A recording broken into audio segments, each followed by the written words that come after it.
Today, I want to ask you a serious question. Do you ever feel like God has let you down?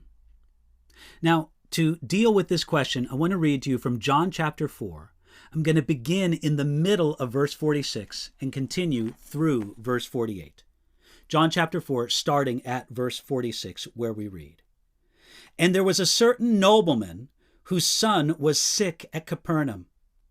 When he heard that Jesus had come out of Judea into Galilee, he went to him and implored him to come down and heal his son, for he was at the point of death. Then Jesus said to him, 'Unless you people see signs and wonders, you will by no means believe.'" Sometimes a crisis draws a person closer to God.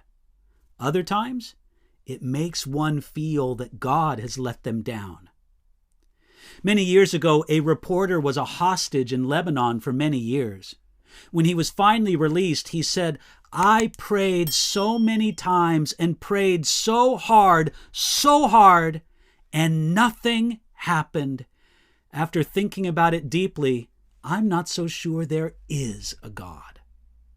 That man felt that God had let him down. Now, almost everyone, no matter what the depth of their relationship with God is, has felt disappointed by Him.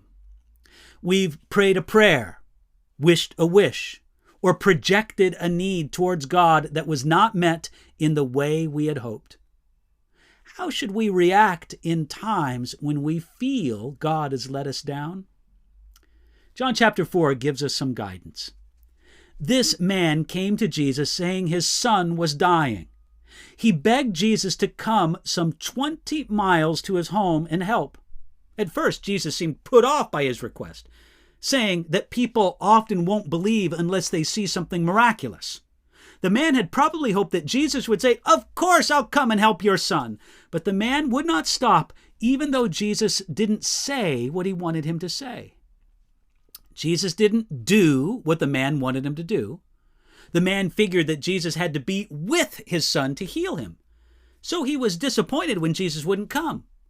Instead, Jesus told the man to go home because his son had been healed from a distance. The man had reason to believe that Jesus had let him down. Jesus didn't say what the man wanted him to say, and Jesus didn't do what the man wanted him to do.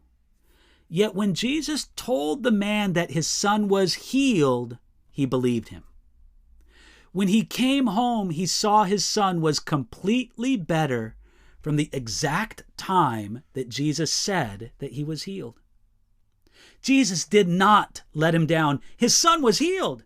The man had a plan for Jesus, but Jesus didn't do what the man expected him to do. Now, we often set up our own expectations of how God should work. If you feel God has let you down, maybe you feel that way because God didn't follow your plan. The nobleman heard what Jesus wanted to say to him.